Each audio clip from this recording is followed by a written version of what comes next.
ini silabusnya gitu. Memang belum di breakdown menjadi RPS ya. Ini semacam topik inti. Nah, ini deskripsinya. Mata kuliah ini membicarakan Islam sebagai agama, doktrin, pemikiran dan peradaban Islam. Ya, meliputi Islam sebagai sistem hidup, manhaj hayat. Sistem hidup itu artinya tidak hanya mengatur soal ubudiyah, hablum minallah, tapi juga mengatur semua aspek-aspek kehidupan manusia. Misalnya politik, ekonomi, pendidikan, hukum, keluarga, dan seterusnya. Juga manusia, alam semesta, masyarakat, iptek, dan sosial budaya. Nah, di dalamnya nanti ada pendidikan gitu. Jadi kalau di S1 pengantar agama Islam, mungkin Anda sudah pernah belajar, itu hanya Islam sebagai doktrin, sebagai agama. Jadi misalnya apa Islam, apa sumbernya, pokok-pokok ajarannya, itu. Tapi kalau di magister sudah masuk ke ada pemikirannya, gitu ya, dan bahkan pada peradaban. Nah, nanti pendidikan dan dakwah Islam itu sebenarnya ya sebuah proses untuk mewujudkan Islam doktrin menjadi peradaban gitu sebenarnya gitu ya. Ini tujuannya saya kira ini mengenal dan memahami Islam sebagai agama, doktrin, sebagai pemikiran dan peradaban. Karena Islam itu kan bukan hanya agama, tapi kemudian berkembang, tumbuh menjadi menjadi budaya dan peradaban dunia gitu loh. Nah, itu yang jadi artinya kita tidak hanya ingin belajar Islam sebagai doktrin, ya, agama dalam arti yang sempit, ya. Karena dalam perkembangannya Islam itu kemudian mewujud menjadi negara gitu, menjadi kekuatan militer, kekuatan politik, dan ujungnya adalah peradaban Islam yang besar itu. Nah, itu yang harus ya ingin dicapai melalui mata kuliah ini. Jadi meningkatkan pemahaman dan wawasan mahasiswa tentang Islam secara rasional. Artinya Islam dipahami secara rasional itu artinya menggunakan pemikiran, bukan hanya dihafal. Islam itu bermacam-macam dipelajari di pesantren, di majelis taklim itu beda dengan bagaimana Islam dipelajari di perguruan tinggi, apalagi tingkat magister.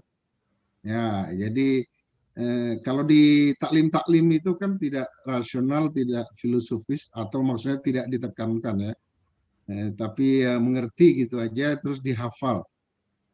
Tapi kalau memahami agama Islam, studi Islam di perguruan tinggi, itu diharapkan dipahami, dipelajari secara rasional, filosofis, dan fungsional.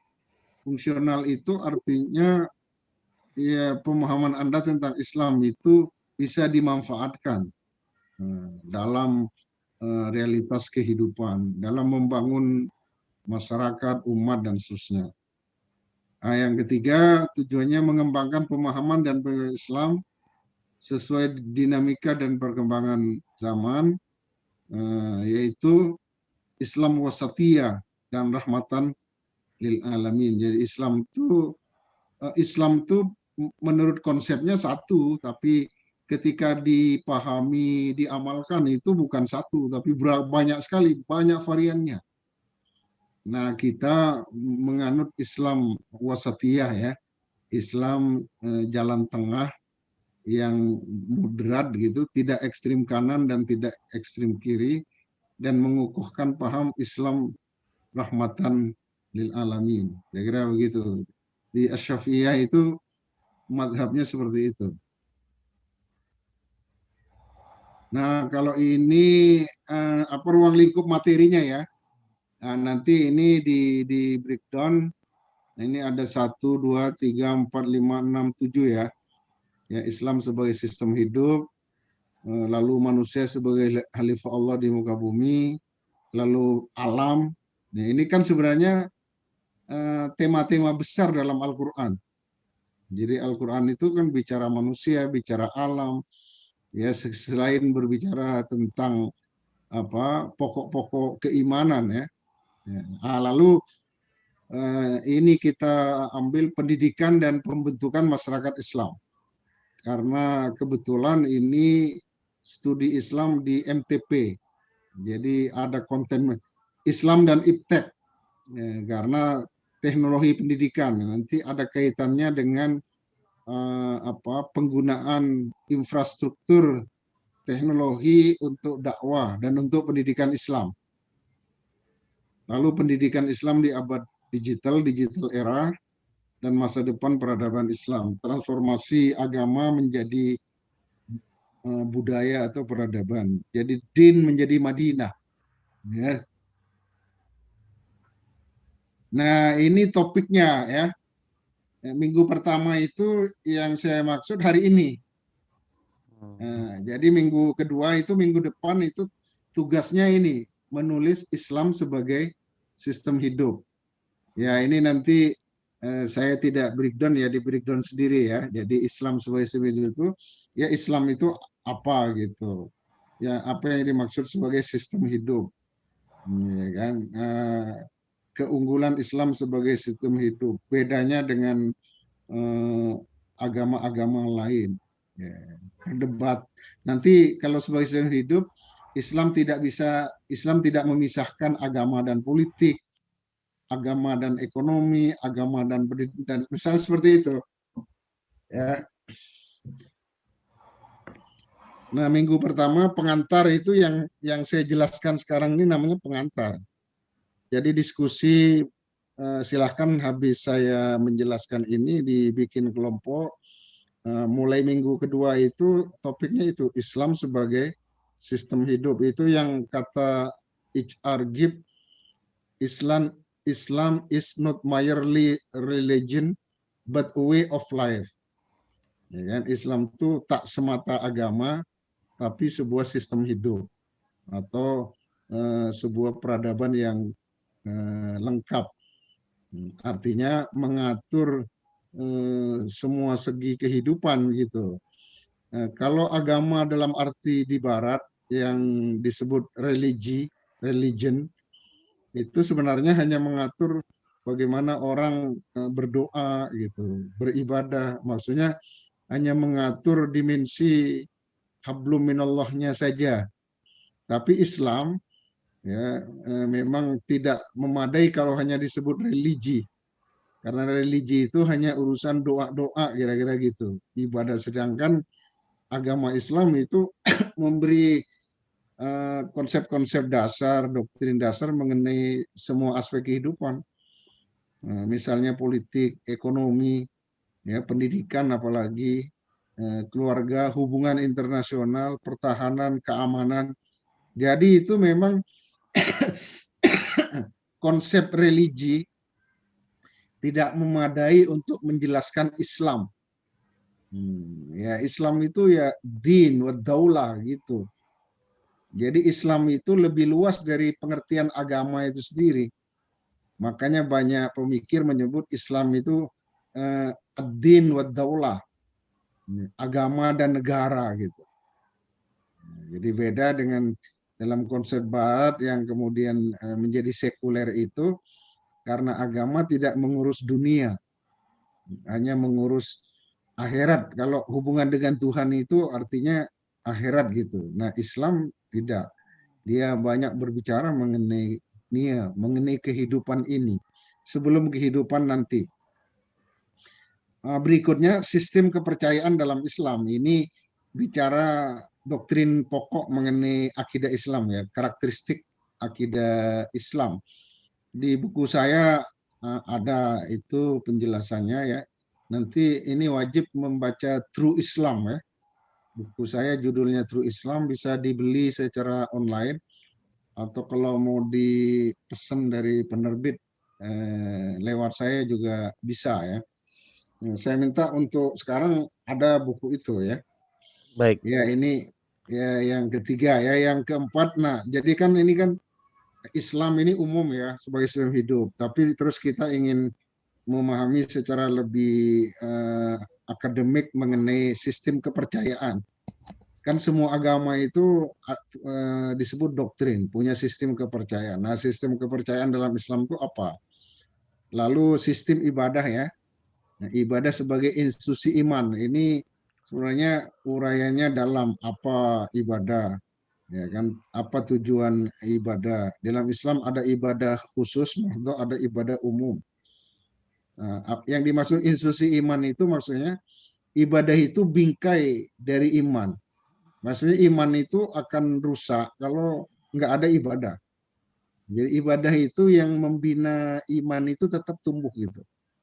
Nah, itu yang dimaksud ibadah sebagai bingkainya iman. Jadi kalau nggak ada ibadah, orang itu nggak diketahui dia orang Islam, dia beriman atau tidak. Makanya kata Nabi, yang membedakan orang Islam dengan orang kafir itu sholat. Nah, sholat kan ibadah, salah satu ibadah. Nah, itu bingkainya iman. Dan kita tahu kalau orang sholat tuh, oh ini berarti orang Islam. Nah, iya tak?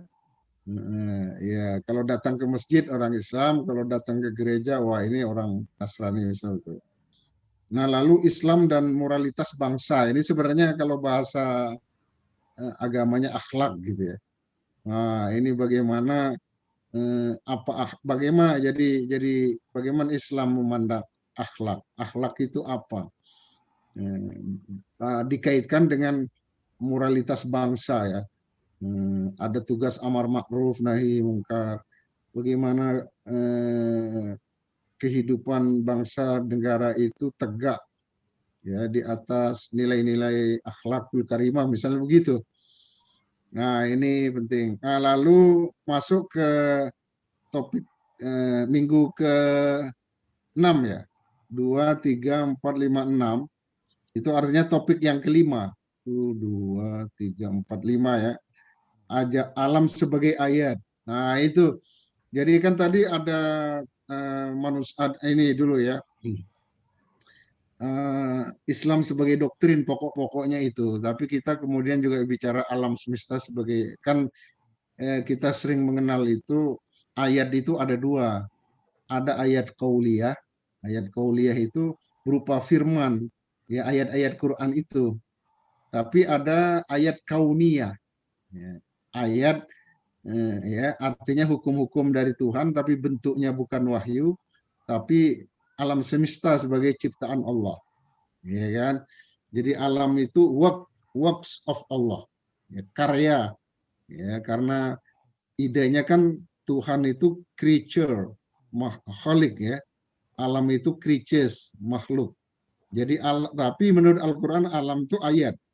Ayat itu tanda yang di dalamnya ada hukum-hukum Tuhan yang bisa mengantar orang menemukan Tuhan, menemukan kebenaran. Nah, itu nanti dijelaskan apa alam itu dalam perspektif Islam. Apa bedanya ayat-ayat qauliyah dengan ayat-ayat kauniyah, misalnya seperti itu. Dikaitkan nanti dengan sunnatullah atau natural of law kalau orang barat bilang ya. Ya, itu disebut hukum alam karena orang barat tidak bertuhan. Ya, kalau dalam Islam sebenarnya istilah hukum alam kurang tepat ya karena alam itu tidak punya hukum. Ya, yang punya hukum itu Gusti Allah gitu. Jadi hukum alam itu maksudnya hukum Allah yang diberlakukan pada alam. Nah, memang dalam kajian lebih lanjut, hukum alam itu ada dua. Ada hukum alam fisik dan ada hukum alam sosial. Nah, menurut Ustadz Quraisyihab, hukum alam yang fisik itu disebut takdir. Nah, bukan takdir yang rukun iman itu ya. Takdir itu yang di Quran disebut wa kulla syai'in khalaqnahu biqadar. Aku, kata Allah, menciptakan segala sesuatu itu punya kadar, punya hukum. Kalau api itu membakar, kalau air itu membasahi, Ya, kalau apa namanya eh, logam dibakar dia akan memanjang dan itu namanya hukum alam. Tapi takdir. Tapi ada hukum alam yang berlaku bukan pada alam benda tapi alam manusia, ya. Nah, itu disebut sunnatullah.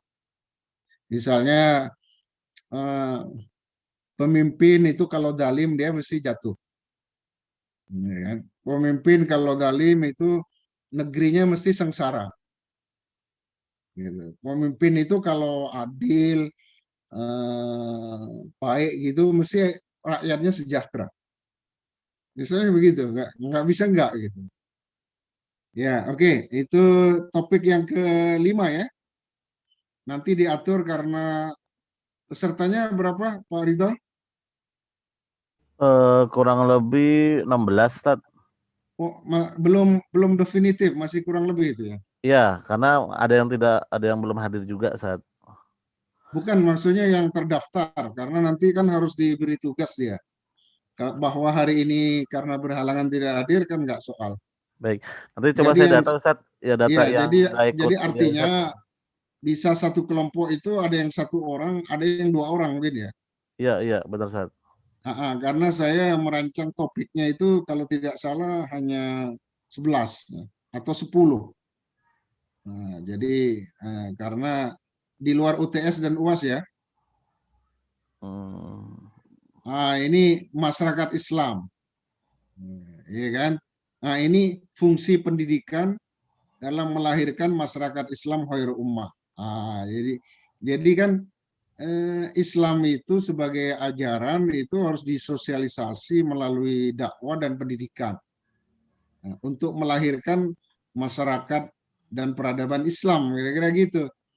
Jadi salah satu topik besar dalam Al-Quran itu adalah lahirnya masyarakat Islam. Tapi masyarakat Islam itu dibangun oleh pendidikan, oleh dakwah. Itu nanti eh, jadi masyarakat Islam dikaitkan dengan pendidikan.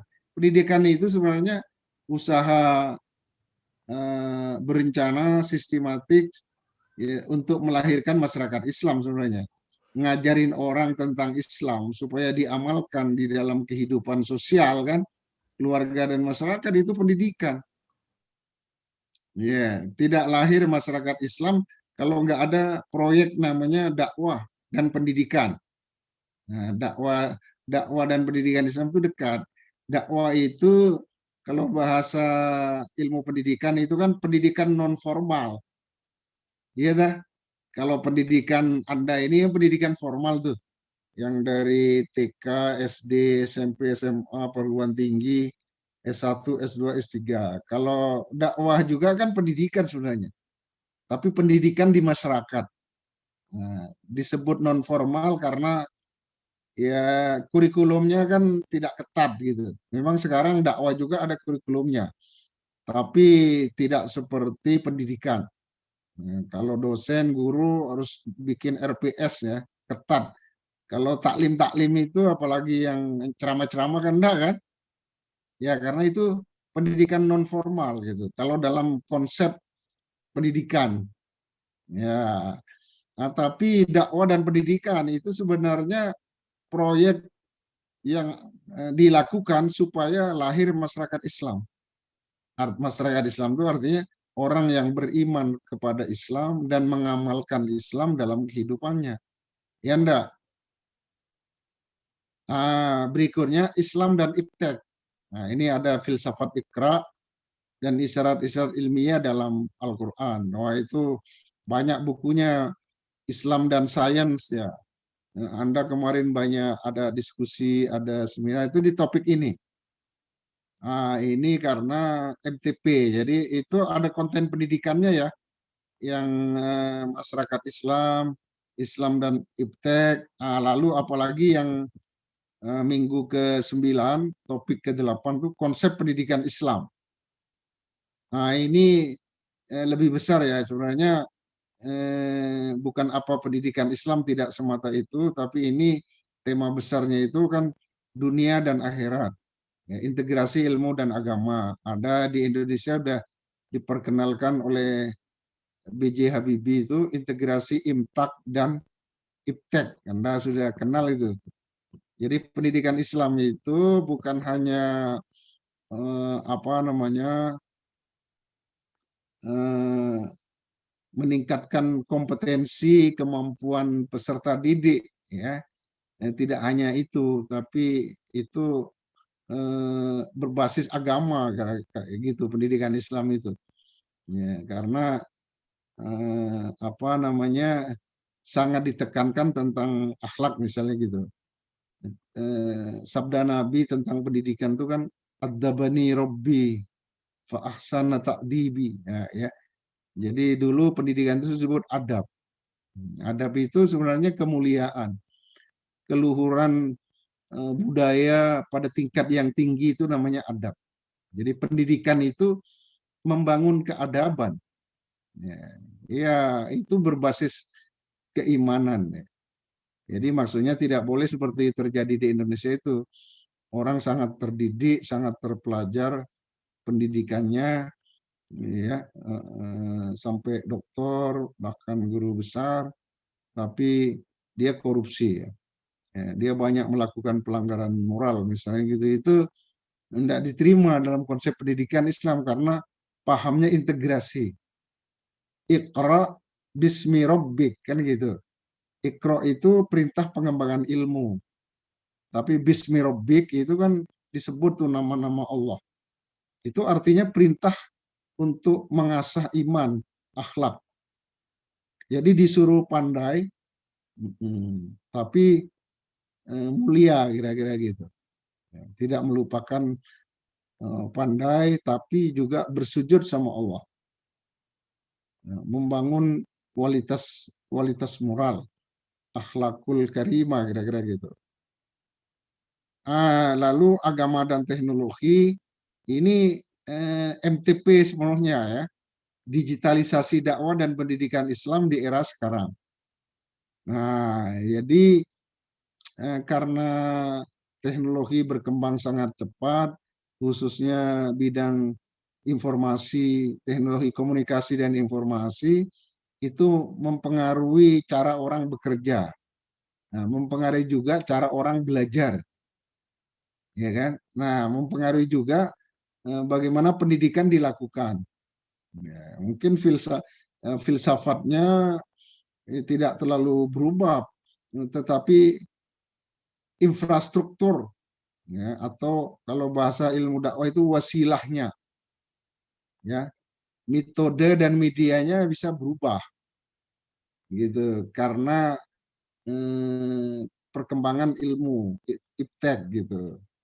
Idenya bagaimana kita memanfaatkan kemajuan teknologi itu untuk kepentingan pendidikan, ya, ya kan. Nah makanya kuliahnya bisa online, virtual misalnya kan, seperti itu. Pendidikan seperti ini untuk pendidikan tinggi itu tidak mundur lagi gitu. Mau COVID mau tidak gitu. Tapi kalau pendidikan dasar itu sudah banyak kritik, banyak riset, memang banyak yang missing, ya. Katanya hasil riset dari apa itu yang Ikatan Guru, juga apa riset-riset yang dilakukan oleh para pakar bidang pendidikan itu missingnya bisa sampai 70%. Jadi berbahaya sekali kalau pendidikan dasar itu tidak segera kembali kepada pendidikan tatap muka gitu. Tapi kalau perguruan tinggi itu nggak terlalu soal itu. Nggak terlalu soal karena pertama sudah dewasa, sudah pinter, IT-nya lebih pinter dari dosennya kan gitu kan. Jadi nggak terlalu ada masalah. Ya mungkin kalau dari sisi Islam tuh kurang berkah aja karena nggak ketemu langsung sama kiainya, tidak bisa cium tangan gurunya, dan tidak kena semburan ludah gurunya gitu. Kalau di pesantren itu ludah kiainya itu melahirkan berkah kan gitu, droplet itu. Kalau sekarang menyembur apa menularkan COVID ya. Tidak talaki, Ustaz ya, tidak talaki. Iya, iya. Katanya itu murid-muridnya Ki Abdullah Syafi'i yang kuliah subuhnya itu di depan Ki Abdullah Syafi'i, Paling berkah. kena ludahnya itu jadi ulama besar semua. Masya Allah. Masya Allah. Iya, banyak itu yang ya itu memang perspektif berkah. Kalau perspektif pendidikan rasional nggak ketemu itu, nggak ada hubungannya kan gitu. Tapi itu banyak faktanya itu banyak saya mendengar sendiri tokoh-tokoh dari Betawi ya sekarang jadi ulama gitu. Dia cerita katanya berkah ludahnya Abdullah Syafi'i. Karena kalau sholat subuh itu diantar sama ayahnya ke Masjid Al-Barkah itu, terus di barisan terdepan mendengar ceramahnya itu, berarti kan semburan ludahnya itu kemana-mana gitu kan. Itu yang jadi berkah gitu. Semangatnya saja, semangat menuntut ilmu paling depan. Iya, semangat menuntut ilmu dan penghormatan pada ulama yang sangat tinggi. Itu kiainya sendiri yang cerita dan bukan 1-2 orang. Dan orang itu masih hidup sekarang, ada berapa yang udah meninggal juga. Dia cerita. Ya, itu berbeda. Kalau di Malaysia lebih awal dari Indonesia mengkritik pembelajaran online begini. Katanya nggak ada berkahnya itu. Di Indonesia kalau saintifik ya, itu memang bukan soal berkah, tapi efektivitasnya itu katanya Anda lebih tahu dari saya, baca survei itu ya. Yang saya dengar dialog di El Sinta berapa hari yang lalu, itu kira-kira tingkat mencapai sasaran itu hanya 30%. Bahkan ada yang lebih rendah, itu kan bahaya sekali. Berarti missingnya 70% kan? Iya ya. Wah, bisa dibayangkan generasi Lost generation, Seth. ya lost generation. Makanya sekarang alhamdulillah sudah banyak mulai persiapan ya, mungkin Juni Juli katanya itu bertahap sudah untuk pendidikan dasar ya, menengah, dasar dan menengah itu. Apalagi PAUD sama TK itu kalau online bagaimana? Karena itu kan hanya sosialisasi. Gimana bisa ngumpul-ngumpul, nyanyi-nyanyi gitu kan. Nangis sama temannya. Nah, kalau di rumahnya, ya, itu enggak nyambung sama sekali. Tapi kalau di perguruan tinggi itu enggak terlalu problem. Jadi yang dikritik orang itu pendidikan dasar, dikdasmin, bukan dikti. Ya kan? Ya kalau kita ini bisa terus mau COVID mau tidak kan? Kan Anda nggak perlu, saya kalau ngajar di Ciputat itu kan berangkat subuh. Ya, sholat subuh itu enggak pakai wiridan, wiridannya di jalan tol gitu kan. Karena masuk 7.30. Jadi jam 6, setengah 7 sudah harus di kampus. Karena kalau tidak, itu nanti duhur baru sampai karena macetnya. Luar biasa efisien dengan kuliah virtual ya. Oke. Itu yang minggu ke-10 agama dan teknologi itu ada istilah digitalisasi dakwah dan pendidikan Islam di era milenial. Saya ada buku tapi dakwah ya, menggagas paradigma baru dakwah era milenial, tapi itu boleh dibaca, bagus. Kemarin dibedah di UIN Bandung. Karena basis teknologinya, filosofinya saya mengerti, ada di situ. Tapi kalau teknik aplikasinya saya nggak mengerti. Tapi kalau paradigmanya saya sudah mengerti. Saya menulis di buku itu. Jadi kalau paradigma itu hanya berkait dengan philosophical and theoretical framework, ya, kira-kira kerangka filosofi dan teorinya gitu. Kalau bagaimana YouTubeisasi itu biasanya murid-murid saya itu anak-anak muda itu udah jalan sekarang. Ya. Saya kira pendidikan juga seperti itu, membuat konten-konten pendidikan konten-konten dakwah, lalu diposting, disebarkan melalui media baru bernama media sosial. Itu yang dimaksud digitalisasi pendidikan ya. Yang ke-11 agama dan peradaban. Nah, saya sudah katakan pendidikan Islam ya itu ada kaitannya dengan peradaban itu. Jadi peradaban itu lahir karena dakwah, karena pendidikan. Agama dan peradaban ya, pendidikan Islam dan rekayasa masa depan peradaban Islam. Ya sebenarnya salah satu fungsi pendidikan itu kan merekayasa bagaimana supaya generasi kita, generasi muda atau generasi yang akan datang itu bisa lebih baik, bisa tetap Islam misalnya seperti itu. Ini sumber-sumbernya ya. Ini banyak buku saya ini ya. Ilyas Sentris nih. Filsafat dakwah itu ya. Paradigma dakwah. Ini yang ketiga itu kalau tentang teknologi ada di situ. Menggagas paradigma baru dakwah era milenial. Itu Ya, itu tahun baru tahun 2023 yang A. Bukunya yang A. buku baru. Itu salah itu ya. Itu yang filsafat dakwah. Itu 2013 maksudnya. Ya. Kalau 23 belum ya? Belum Ustaz, baru 2021. Oke. Ini mestinya 1. Ya. Gitu ya. Iya, Ustaz. Itu memang sudah agak lama buku saya yang filsafat dakwah. Tapi kalau ini murni dakwah. Tapi kalau MTP ini boleh yang ini. Yang saya ceritakan tadi, yang kemarin dibedah di UIN Bandung. Hari kemarin. Yang ini nih, menggagas. Nah, karena ada era milenial itu, ya siapa kaum milenial, era milenial itu siapa, lalu ada teori konsep mengenai teknologi itu apa, itu menarik loh di situ ya. Jadi teknologi dengan sains itu berbeda, meskipun teknologi itu produk dari sains ya.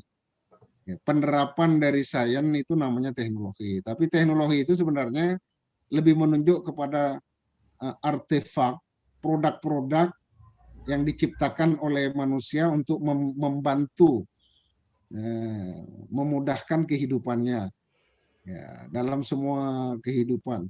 Jadi teknologi itu salah satu fungsinya adalah membuat hidup jadi mudah. Jadi sebenarnya teknologi itu bukan barang baru gitu. Teknologi itu usianya sama dengan usia manusia. Ya, jadi dari yang sederhana, hanya bedanya gini. Kalau zaman dulu itu teknologi itu hanya berbentuk handcraft. Kerajinan tangan manusia itu teknologi semuanya. Tapi tidak berbasis ilmu.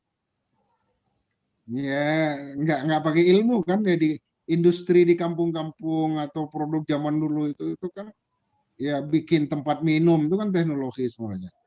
Ya kan? Ya misalnya dulu tempat minum itu kan dari lempung yang di Jawa disebut kendi, keramik, itu teknologi. Tapi itu tidak terlalu, nah teknologi di zaman modern itu berbasis sains. Jadi maka disebut teknologi itu turunan dari sains. Tidak ada teknologi kalau tidak ada sains, itu yang membedakan. Nah boleh ini kalau mau dipesan ya, kan banyak tadi ada topik-topik mengenai teknologi. Ini ada di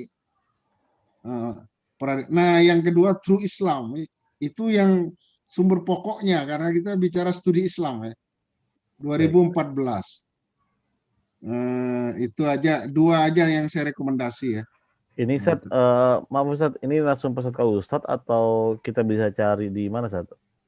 Ya kalau mau pesan ke saya boleh karena penerbitnya saya bisa tinggal kontak, bisa suruh kirim ke mana bisa. Baik. Nanti saya japri Ustadz terkait biaya Ustadz ya, biar teman-teman Iya, tahu. iya. Oh, itu biayanya enggak mahal. Kalau punya uang langsung dibayar, kalau miskin banget ya nanti-nanti kalau itu enggak masalah. Tapi insya Allah kalau MTP ini saya lihat selain pinter-pinter juga kaya gitu ya. Amin. Jadi kalau buku itu sebenarnya apa namanya ya? Ya abadi gitu. Nah, abadi ketika nulis tesis itu mesti butuh sumber-sumber begitu. Ya. Nanti Mak Ridho aja beberapa orangnya nanti bisa dikirim. Saya minta kalau bisa 2 gitu. Baik Yang Ustadz. Era milenial itu memang dakwah tapi pendidikan konsep teknologinya sama. Kalau True Islam ini ya Islam aja. Ya, kita kan lagi studi Islam. Nanti di topik-topik yang dibahas itu seperti filsafat ikra itu ada di situ. Ya, di True Islam, moral, intelektual, spiritual, mungkin sudah ada yang punya, saya tidak tahu. Nah, sumber-sumber lain berbahasa Arab. Oke, ini pengantar. Mungkin sebelum saya akhiri ada pertanyaan, silahkan dulu. Selanjutnya ini jangan berakhir dulu, tapi Pak Ridho dengan teman-teman membangun kelompok ya. Siapa mendapat apa, harus dipastikan untuk minggu depan sudah bisa menulis tentang Islam sebagai manhaj hayat, sebagai sistem hidup, bukan hanya sebagai religi. Baik Ustadz. Yang Anda sering dengar di taklim-taklim atau di khutbah-khutbah, bahwa Islam itu is complete civilization, ya, peradaban yang lengkap, bukan hanya soal doa-doa. Oke, silakan. Ada pertanyaan? Baik. Ustadz, berarti kami kurang lebih 16 orang Ustadz. Berarti ada yang 2, ada yang 1, nggak apa-apa Iya, yang penting saya Ustadz, kira ya. itu makin bagus. Kalau kemarin kan ada 7 orang, 8 itu agak sulit itu. Saya mengenali. Kalau sekarang ini kan hanya 2 orang, apa 1 orang. Jadi itu memang harus jihadnya lebih tinggi dan tidak ngandelin orang kan gitu kan. Jadi boleh kalau nanti ini kan ini belum di breakdown kan, hanya topiknya kan. Kalau misalnya mau bertanya, WA aja ke saya. Pak Baik Ustadz. Ilyas ini bicara apa saja, ABC-nya, nanti saya bisa kasih. Ya. Kalau Jadi yang pertama ini udah enggak ya Ustadz? Berarti yang masuk ke minggu 2 yang sistem ya, manhaj ya. jadi minggu 2 itulah topik 1 dan seterusnya. Nah, minggu pertama ini yang dimaksud kuliah pengantar yang tadi saya jelaskan itu namanya kuliah pengantar. Oke. Jelas ya? Ada yang lain? Ada 16 orang ya yang kemarin di kelas A ya? Iya, Ustaz. Oh iya, alhamdulillah. Ini ada siapa aja nih? Kenalnya Pak Ridho aja. Ada Bang Ahmad Yudin. Ridho, Pak Yazid. Ini nggak hadir ya? Videonya nggak nyala. Ada tuh, Pak. Ada Pak Yazid ya? Di mana itu? Di rumah Ustaz. Rumahnya di mana Pak Yazid? Halo? Pak Yazid belum dengar suara saya. Mikrofonnya masih mati, Pak Yazid. Pak Yazid masih mute ya? Saya di Bekasi Utara, Pak, tinggalnya. Oh, di apa itu? Di Bekasi Utara itu Babelan ya? Di Kaliabang. Oh, Kaliabang. Enggak, Ya, dekat mana ya? Dekat Kenur Ali Di Kaliabang, Pak. Kebetulan hari ini WFH, Pak. Oh, iya, semuanya WFH ya? Aminuddin Muhtar, Pak, Ponpes. Oh iya, saya kenal itu. Ustadz Isom itu ya? Iya. Biasanya saya baru pulang, Pak, jam 4. Absen. Oh gitu, iya. Mawaddah. Ada dari mana itu? Saya, Pak. Hah? Ya, Pak. Saya, Pak. Saya lagi di jalan, Pak. Lagi di sambil beredar ya? Iya, lagi baru pulang kantor, Pak. Oh, kerja ya, baru pulang kerja ya. Oke, oke. Mawaddah, terus siapa itu? Ini siapa yang Sudin ini? Sudin. Amsudin. Syamsuddin. Oh, Samsudin. Samsudin di mana? Saya flashback ke belakang sebentar, Pak ya. Pak Ilyas paham sama Pak Mujib yang dari Asidik ya. Oh iya, itu teman saya. Nah, itu yang menyuruh saya dulu tahun 93 untuk kuliah di Syafi'iyah. Kemudian saya ke kantor ketemu Pak Ilyas. Oh, di Asafiyah fakultas apa? Saya fakultas Usuluddin waktu itu. Oh, ini Samsudin yang itu ya, murid Ya. saya dulu ya. Oh iya, iya. Ya, Oh iya, iya. Oh, sekarang ambil MTP ya?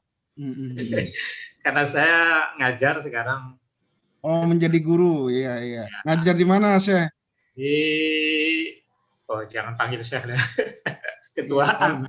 Kalau orang Madura kan dipanggil Syekh. Wakil kurikulum beliau Pak, wakil kepala sekolah Pak. Oh, ada hebat lah kalau itu. Di mana? Di mana? Di Klender, di Al-Falah Klender. Oh, Al-Falah Ustadz Mondir ya? Iya, betul. Oh iya, saya dulu asistennya beliau itu. Tafsir. Ya. Alhamdulillah, ulama dia, ketua MUI DKI. Oh iya, betul. Udah Iya. meninggal, Ustadz. Magister dari beliau masih hidup apa sudah meninggal? Meninggal, Ustadz. Oh, kapan itu? Kira-kira 2 atau 3 bulan yang lalu. Innalillahi wa inna ilaihi. Oh iya, iya, iya. Iya, saya kenal dekat dengan beliau karena saya dulu menjadi mengasisteni beliau untuk mata kuliah tafsir. Mungkin juga Ustadz Ilyas kenal sama Kiai Asmuni, Petuk. Asmuni, ingat lupa saya itu. Gimana itu maksudnya? Ya, udah meninggal. Oh iya, iya, iya. Iya. Yang banyak Basul Masail itu mengantar Basul Masail biasanya. Oke, Asmuni ya namanya. Asmuni. Iya, saya lupa nama kiainya. Pernah ngaji saya dulu di Petuk itu. yang Ramadonan itu loh. Oh, iya. Menyelesaikan tafsir kalau di situ kalau nggak salah. Iya, ada di situ ya. Iya, mabruk ya Ustadz Samsudin min Hirijil Lirboyo Kediri ya. Alhamdulillah, masih ingat berarti Pak Ilyas ya. Ingat lupa. Iya, iya. Saya mohon maaf, kurang silaturahmi saya ke Ustadz, mohon maaf. Iya, iya. Sekarang udah hidup di Pondok Gede nih. Oh iya, di mana Pondok Gedenya? Di Setia 1, dekat Syafi'iyah juga. Oh, dekat Ustadz Mubarak dong ya? Ya. Mubarak. Mubarak, ya. Ya, ya, oke. Selamat di Magister Pendidikan ya. Oke. Abis Samsudin siapa ya? Andi Syarifah. Iya, Pak. Iya. Kamu di mana? Di rumah, Pak. Iya, rumahnya di mana? Di Tambun Selatan. Jauh sekali ya. Iya, ya. Itu kalau kuliah tatap muka, work at office, wah, itu capek ya. Tapi karena work from home jadi bisa ya. Iya, ini karena minggu tatap muka pertama saya ingin sapa satu-satu. Karena kalau yang kemarin terlalu banyak itu bergabung dengan kelas kerjasama itu. Ini siapa? Mas Ayu. Halo? Iya, Pak. Ini perempuan tapi ada emasnya ya? Gimana tuh?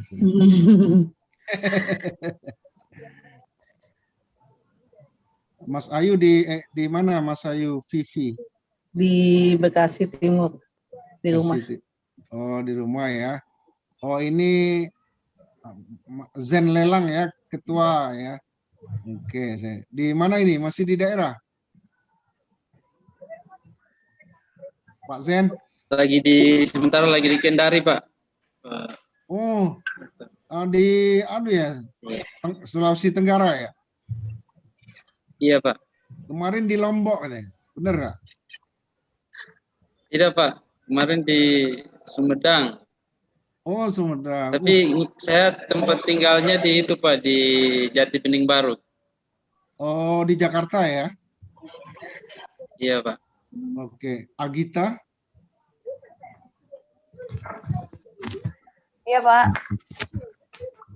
Iya, kamu di mana? Saya di rumah, Pak, udah pulang. Rumahnya di mana? Di Mutiara Gading, Bekasi Timur. Mutiara. Oh iya dekat ya. Ini Pak Kiai Hasan Basri, ketua kita ini ya. Hadir, Pak. Iya. Panjenengan di mana rumahnya? Di Jati Makmur, Pak. Pondok Gede, Ustaz. Oh, dekat Ustadz Murodi. Dekat Ustadz Murodi, dekat Ustadz Khairon. Oh iya, daerah penguasa di Jati Makmur ya. Iya. Oke, ini Ibu Amanah. Bu Amanah Ade. Halo? Iya, Pak.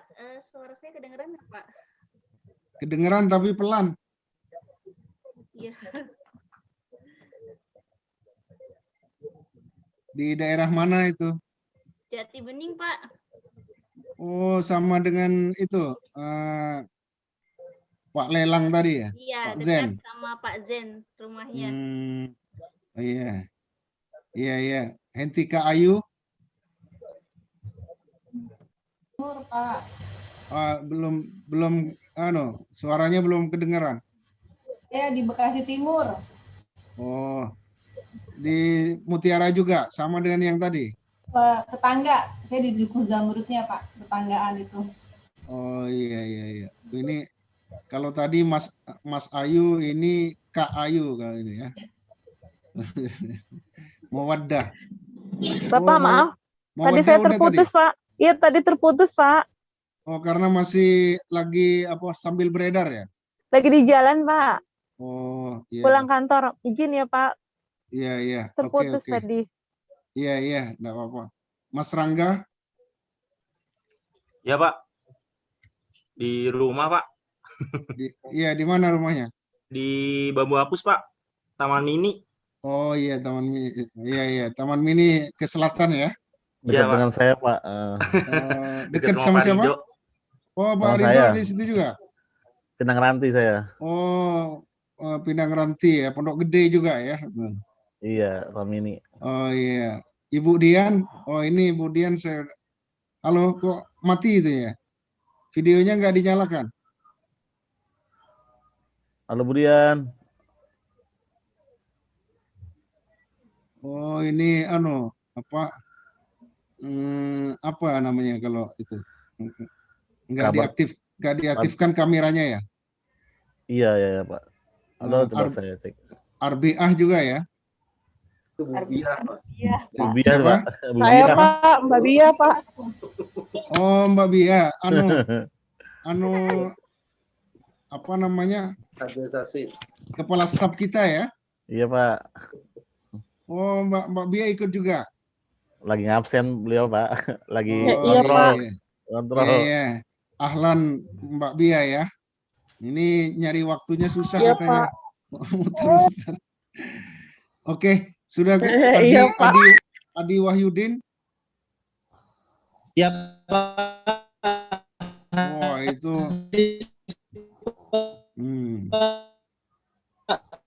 Iya. Kalau nggak jelas. Kalau Rito di mana Rito? Kok nggak kelihatan gambarnya? Saya di sini, Pak, hadir.